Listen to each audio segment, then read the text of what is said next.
Hello everyone. Today I'm going to do something different than what I normally do for my videos. Rather than making a short comedy video based on a joke that was funnier in my head, I would like to try making a more serious and informative video. That isn't to say I won't make these types of videos anymore or make any jokes period, but rather I'm trying something new. However, new doesn't mean original, as I'm going to be using a very derivative and overused format, the Iceberg chart, which is a tier list that ranks information based on obscurity. Stuff that everybody knows is at the top, and the lore that only devotees of a topic know sit at the bottom. But you probably knew that already. I mean, I see these everywhere, but at the same time, I think they're pretty cool. Plus, it gives me an excuse to talk about a bunch of obscure stuff that nobody cares about except me and maybe a handful of other people. So what am I talking about today? Well, I'm talking about Steely Dan. Steely Dan is a band that was formed during the early 1970s, with its core being the duo of Donald Fagan and Walter Becker. They're most well known for their sleek jazz rock fusion sound and high production values. Why am I talking about Steely Dan? It's because there's so much interesting information about the band that your average Joe probably doesn't know about. Unfortunately, due to the fact that the script is over 10 pages long, I'm going to be splitting this into two parts. In this part, I will be explaining the first 5 layers of the iceberg, and in the next part, I will be explaining the rest.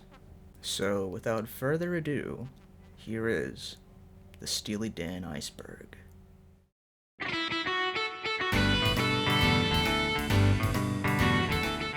This layer is just composed of Steely Dan's most popular songs, Reelin' in the Years, Ricky Don't Lose That Number, Do It Again, etc, etc.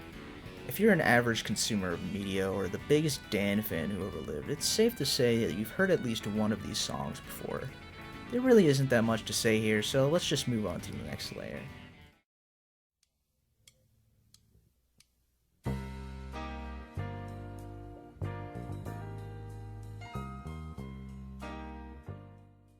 Studio albums. Between the periods of 1972 to 1980 and 2000 to 2003, Steely Dan released studio albums as any music group should. In total, there have been 9 studio albums produced by the band. Can't Buy a Thrill, Countdown to Ecstasy, Pretzel Logic, Katie Lied, The Royal Scam, Asia, Gaucho, Two Against Nature, and Everything Must Go. Pretty basic, not much else to say about it. Grammy winners. In 2001, Steely Dan won the Grammy Award for Album of the Year with Two Against Nature, beating out Eminem's The Marshall Mathers LP, Kid A by Radiohead, Beck's Midnight Vultures, and You're the One from Paul Simon.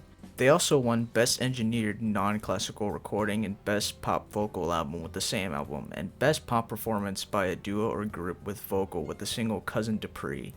The awards ceremony also created a very cringe-worthy scene where Walter Becker tried to shake Stevie Wonder's hand.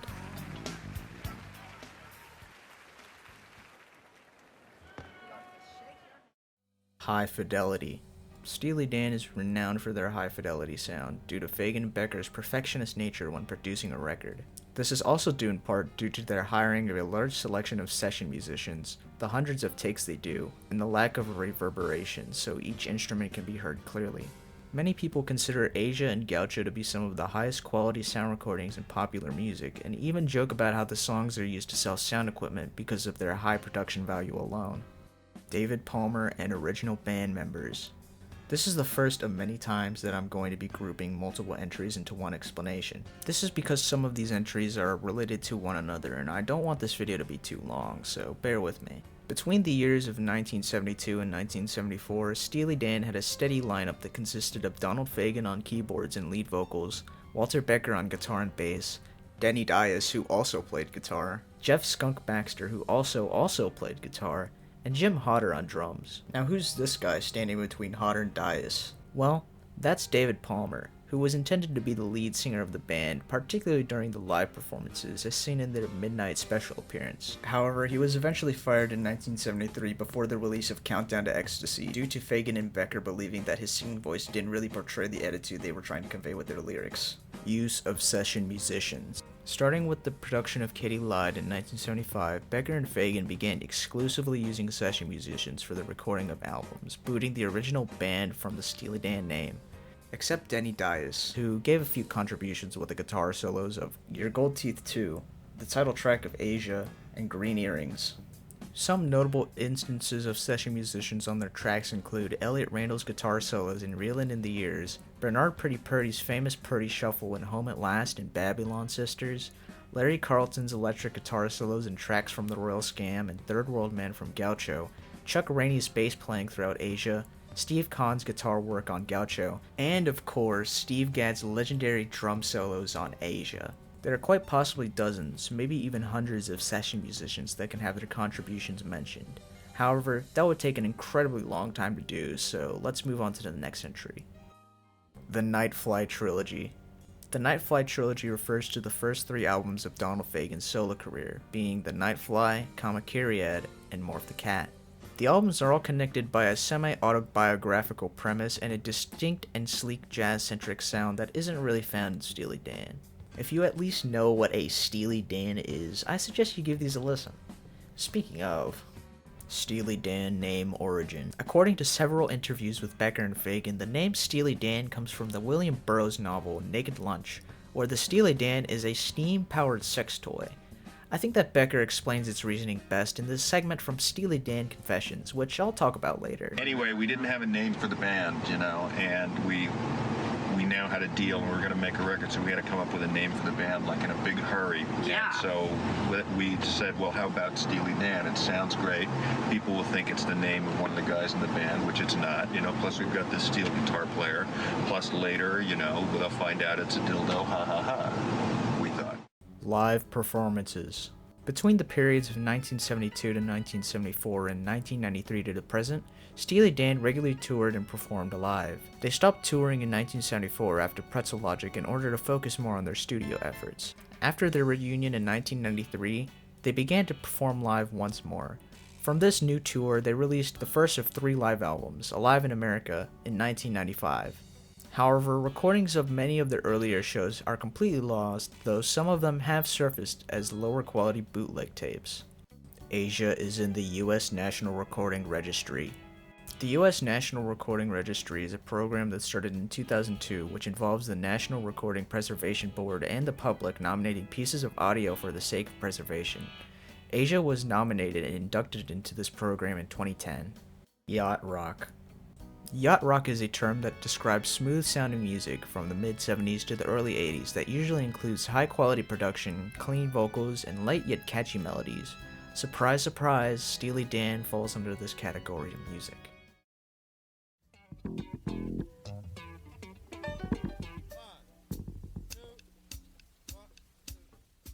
Now that we're below the surface of the iceberg, I'm gonna start covering entries that are more obscure, so let's just jump into it. Gaucho outtakes and development issues. I really can't do these 2 entries justice, considering that I don't want this one section to be half the length of the video. So if you can, watch Pseudiom's video on the Lost Gaucho, as it is an in-depth look on these topics compared to this upcoming summary.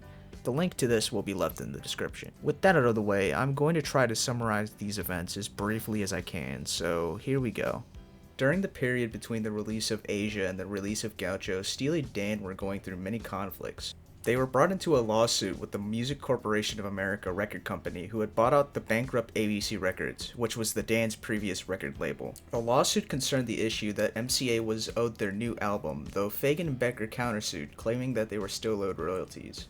It was decided by the Supreme Court of California that Steely Dan was owed their money, though MCA had legal rights to Gaucho. Becker was also going through a spiraling heroin addiction, which killed his then-girlfriend. Her family sued Becker, though they settled out of court for an unknown amount. He was also hit by a cab, which made it to where he was bedridden and could only communicate with the crew by phone. This left Fagan to supervise the production, though it led to Fagan's perfectionism exhausting the session players, the producers, and even himself. By the end of 1980, the album was finished with many songs being left on the cutting room floor, with them being dubbed the Lost Gaucho. This selection of music includes the infamous second arrangement, which was erased by a rookie engineer on accident when being prepared for listening, though several outtakes and demos of this song do exist.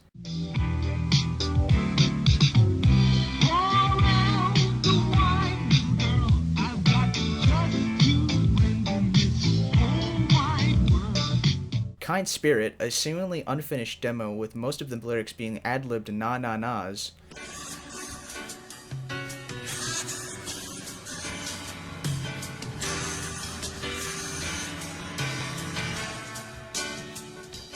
Coolie Baba, a song that was near completion though was scrapped for unknown reasons.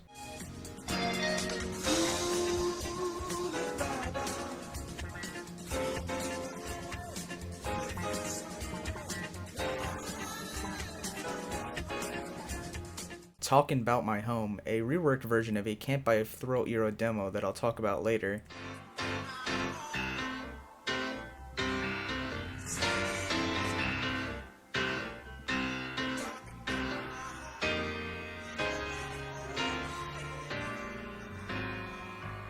I Can't Write Home About You, a song that likely only got as far as a piano demo.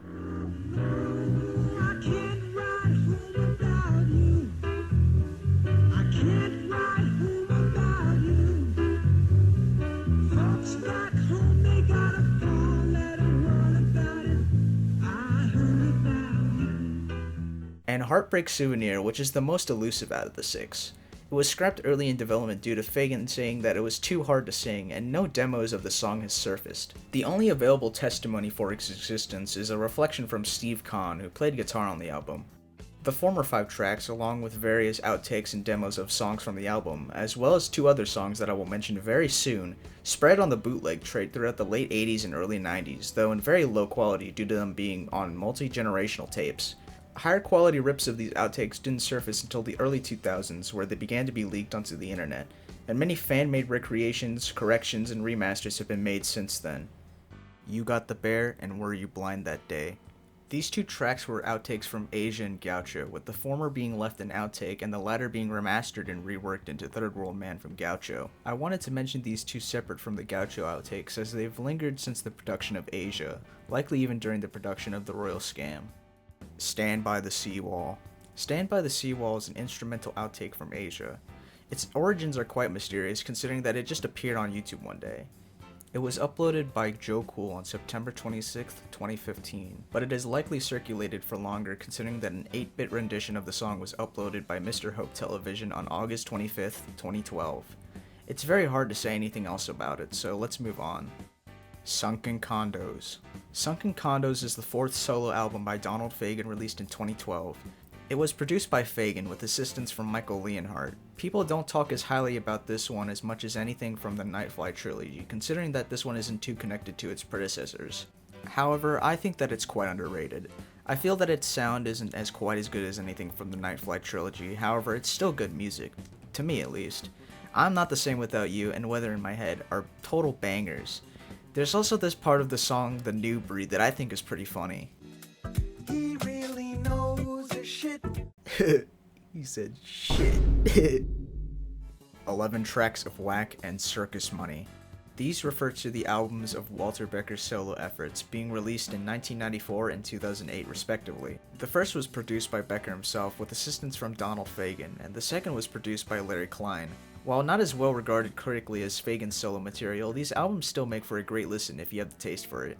Personally, I find that both albums are quite good, and if you've listened to and enjoyed Fagan's solo work, if you've run out of Steely Dan to listen to, and or you like songs literally called Cringe Maker, you would probably like Becker's solo works.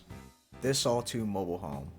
This All Too Mobile Home was a song that the band played live in the year 1974 when they toured to promote Pretzel Logic. However, the song has never had a studio rendition, nor has it ever been played live since 2011 at a rarities show. There are several uploads of the audio of some of these performances, which range between 4 minutes and nearly 8 minutes in length.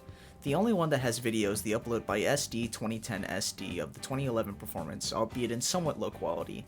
Here's a fun fact. That same 2011 Rarities night was the first and only time that Steely Dan played both the second arrangement and You Got the Bear live. Dallas and Sail the Waterway. Dallas, with the B-side of Sail the Waterway, was the first single released by Steely Dan in 1972, but wasn't included in Can't Buy a Thrill, their debut album. Dallas was one of the 2 songs sung by percussionist Jim Hodder, the other being Midnight Cruiser, which appeared on the album. Besides the initial release, these songs have only appeared on 2 other releases. The Japanese-only Steely Dan released in 1978, and the UK exclusive 4 tracks from Steely Dan, which was released in 1977. However, the band Poco covered Dallas for their 1975 album Head Over Heels, and Sail the Waterway was covered by Denny Doherty in the early 1970s, though his rendition went unreleased until 2018 on the Of All the Things compilation album. All of these songs are readily available on YouTube, though high-quality versions of the Steely Dan masters haven't surfaced. Plush TV Jazz Rock Party. Plush TV Jazz Rock Party was a live video album that was a recording of a special performance at Sony Studios and was released on June 13, 2000. It was recorded in January of the same year and contained 14 songs: Green Earrings, Cousin Dupree, Bad Sneakers, Janie Runaway, Josie, FM, Gaslighting Abby, Black Friday, Babylon Sisters, Kid Charlemagne, Jack of Speed, Peg, What a Shame About Me, and Pretzel Logic in that order. It also included some documentary elements. Well, let's look at it this way. Suppose the bass was a hooker, right? Exactly. Let's say you got $1,000 a night hooker Right. versus $100 a night hooker, right? Right. The $100 a night hooker has what? A heart of gold, right? So That's which true. one? Which one? You know? Which one do you take home the mother? Funnily enough, this album has also become a victim to the watch full movie now trend, where mostly unrelated videos are put into a playlist with the movie's title. SDDB. This is an abbreviation of Steely Dan Database, which is a website formed by Hans Verlouw in the year 2000 and is where a good amount of information for this video comes from. According to the About page, Verlouw started this webpage to document all of the songs by Steely Dan and other albums that Becker and Fagan also play on. Just going off of the homepage, there's an incredible amount of information documented here. Considering how extensive it is, I won't really get into detail about anything else, so I'll be leaving the link to it in the description if you want to look through it yourself.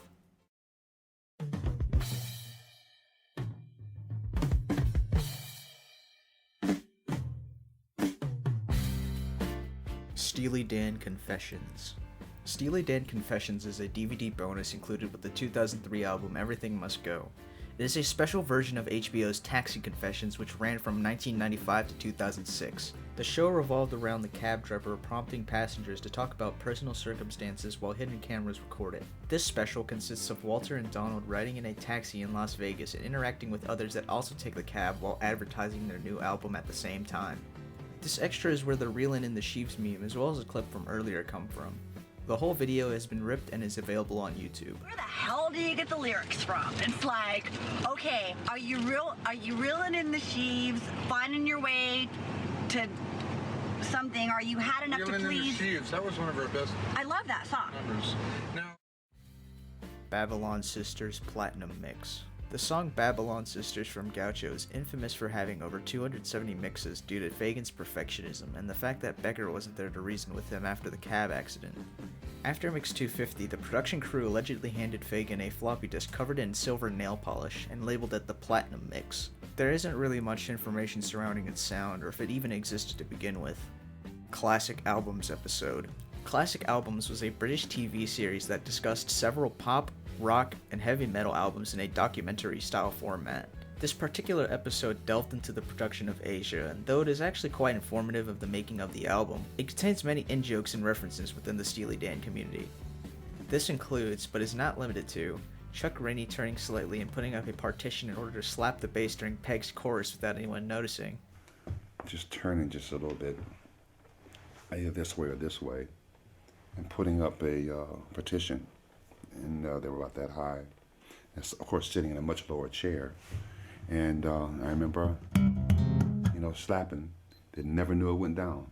They never knew it. You done it. You done hired the hitmaker Bernard Pretty Purdy. in the early 60s, and he'd have two signs with him, and he'd set up these signs. One on one side of the drums would say, "You done it," and then the sign on the other side would say, "You done hired the hitmaker Bernard Pretty Purdy." Donald singing Deja Vu. Uptown baby, we get down baby. And of course, Peg's infamous 7 guitar solos. Probably the last guy to try it before Jay did it. Here's another one. The full episode is available to watch on YouTube, though there are many rips and are of varying quality. The Leather Canary. The Leather Canary was a band formed during Becker and Fagan's college years in the late 1960s. The name was chosen based on a leather jacket that Fagan used to wear at the time, which had feathers attached to it. They apparently also had famous comedy actor Chevy Chase on the drums, who attended Bard College along with Becker and Fagan, Sun Mountain, and others. This refers to demos produced by Becker and Fagan intended for presentation to record companies and other musicians before the formation of their band. Kenny Vance of Jay and the Americans, who the duo worked with in the past, illegally owned some of these tapes that contained the demos, so he sold them off to some shady record companies during the 80s after Steely Dan had broken up. Probably the most well-known release of these demos is Sun Mountain from the Showcase label, released in 1985 exclusively in the UK. Many more record labels followed suit with similar albums with most of the same material. Pseudiom also has a good video about this subject, and I will leave it linked in the description. You fucking idiot. This refers to a moment in a live performance on October 27, 2017 in Oxon Hill, Maryland, where Donald Fagan cussed out a whistler in the audience as they were starting the next song. You fucking idiot. From my perspective, I can honestly see why he did this. His patience was likely running thin, considering that A. Fagan has a reputation for having temper issues, which haven't gotten better within recent years, shown by his domestic violence allegations in 2016, and this clip from 2011 where he yells at a concert goer who was simply getting up to go to the bathroom. Hey, come back here! Hey, come back! What are you going to the fucking bathroom to get hot? And B. This performance was a little over a month after Walter Becker's death due to esophageal cancer, which left the music world in grief, especially Fagan. Unreleased 5.1 versions. Currently, the Universal Music Group has released 5.1 surround sound versions of 3 of Steely Dan's albums: Gaucho, 2 Against Nature, and Everything Must Go. However, many petitioned for the 5.1 releases of the remaining albums. People theorize that 5.1 versions of all the albums up to the Royal Scam do indeed exist, with Elliot Shaner, the mixer and producer of these versions, going as far as saying as the 5.1 version of Pretzel Logic was at least finished.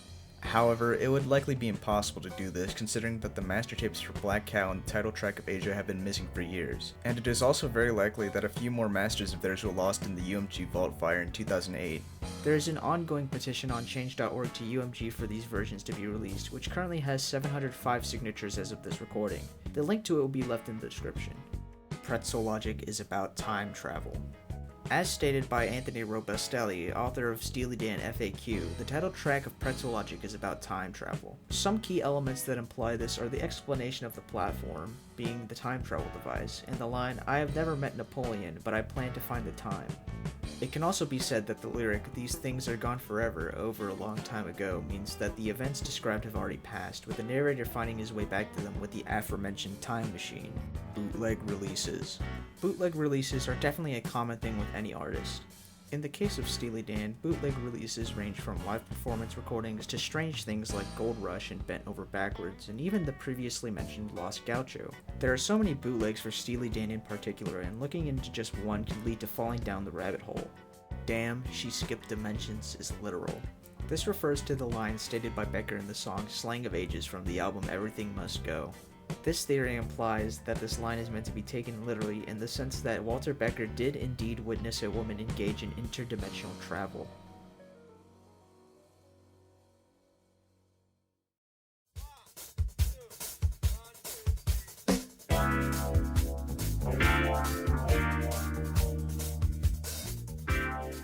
Mr. LePage was a real person. According to rumor, Mr. LePage was a real person that Donald Fagan knew during his teen years in the suburbs. Supposedly, he was a 40 or 50-year-old man who did exactly what was described in the song he is mentioned in, Everyone's Gone to the Movies. He lured young girls into his home and attempted to seduce them by showing them adult films. However, we don't know his first name, nor do we know if LePage is even his real last name. But don't worry, this is actually true.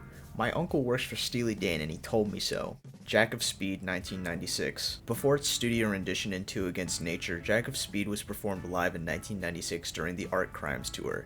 Some of the notable differences I've noticed include a faster speed, different lyrics, especially during the bridge, and most importantly, the lead vocals are done by Walter Becker instead of Donald Fagan. Well, he can't hear you, honey. That's okay. So you're lucky in that Chevrolet. A reasonable inference would be that Becker was intended to sing Jack of Speed for the studio version as well, but it really can't be confirmed or denied based on the lack of evidence. Either way, it's a pretty good rendition of the song. Green Earrings 7-minute version. From the pretty small assortment of the Royal Scam outtakes and demos, there is a 7-minute instrumental of Green Earrings.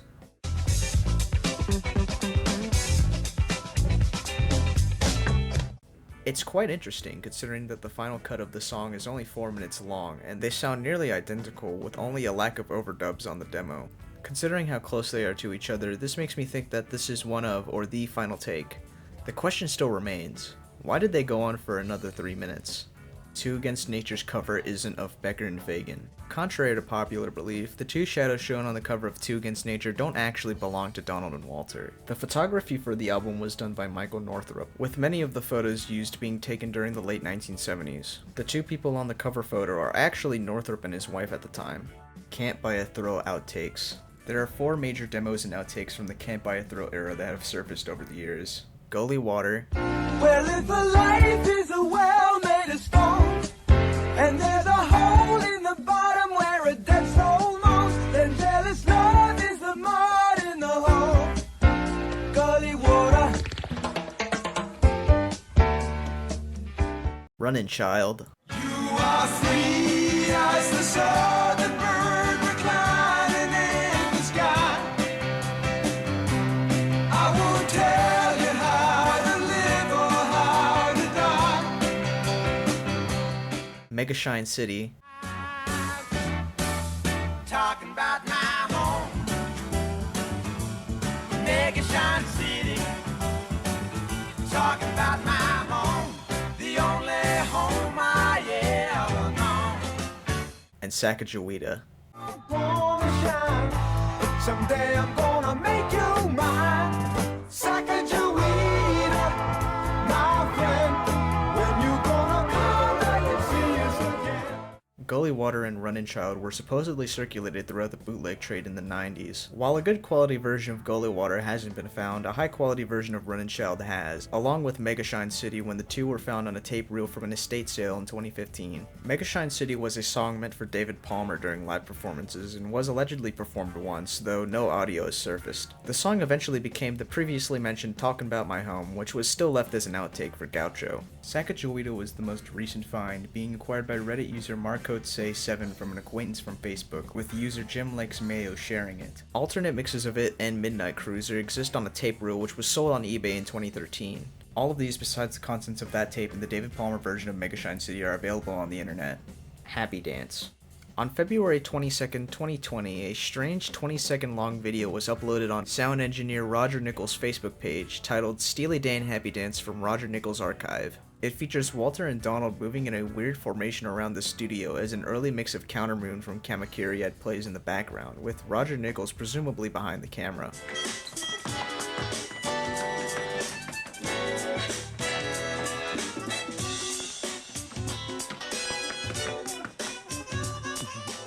It's kinda weird, but at the same time, it's a pretty wholesome video. Stand by the Seawall alternate version. This is an alternate version of the previously mentioned Stand by the Seawall, and unlike it, there's definitely more to say about this version. Purchased by some major dudes and uploaded to YouTube by Skeevy Daniel on May 1st, 2020, this version has more of a groove to it compared to the original version. It doesn't sound too great and definitely seems more like an experimental piece rather than a finished song. Some people thought that it wasn't actually Steely Dan, but it was more or less confirmed by user Saltspicious that it was, as they asked Steve Kahn, who said the count-in sounded like Bernard Purdy. I jerk off enough at home. This refers to an incredibly awkward line that passed within the production crew while they were getting takes for Time Out of Mind. At the beginning of the clip, Fagan suggests that someone ask Rick, presumably drummer Rick Marotta, for one more round. I would ask Rick if he wants to do one more round. And then if that doesn't work, then just overdub the bass. About 2 minutes in, who I assume to be Marotta comes in and says, Don't chain his spirit. All right, they asked us nicely, and Let it I had soar. no choice but to say, go fuck yourself. He asked nicely that I can only say, Well, take all a right. fucking bite. and after about 30 seconds of near silence, the infamous quote is dropped. I jerk off enough at home. The audio for this outtake was shared on Larry Frank's personal webpage, who was an engineer at A&R Recording, which was the studio Steely Dan were working at the time. Supposedly, there was a small tape recorder set up in the corner of the room which was meant to record the crew's work, but it just so happened to capture this strange line. Holy fuck, that's great. This entry refers to an outtake of the song Your Gold Teeth 2. During the start of Denny Dias' guitar solo, who I assume to be Fagan, says, Hey, let me hear the guitar solo. and by the end, he's screaming. I Holy fuck! That's great! I think that it's pretty funny because he says the F word and it made me laugh. Everything Must Go was meant to be the final album. According to this theory, Fagan and Becker intended for Everything Must Go to be the final Steely Dan studio album in order to focus solely on their live shows. It's quite baseless, but at the same time, it's definitely a plausible theory. For one, this is their first album since Pretzel Logic to use their touring band and recordings, and definitely more obvious, almost 18 years later, we're still here without a new Steely Dan record. Well, those were the first 5 layers of this iceberg chart. I hope that this new video style was interesting and you at least learned something. If you have any suggestions for part 2 or anything interesting I could talk about in general, please let me know in the comments. Most importantly, please let me know if I got anything wrong. At the end of the day, I'm no Steely Dan lore wizard or anything like that, and the last thing I want to do is spread unintentional misinformation about one of my favorite music groups. Anyway, thanks for watching my YouTube video, and I'll see you in the next one.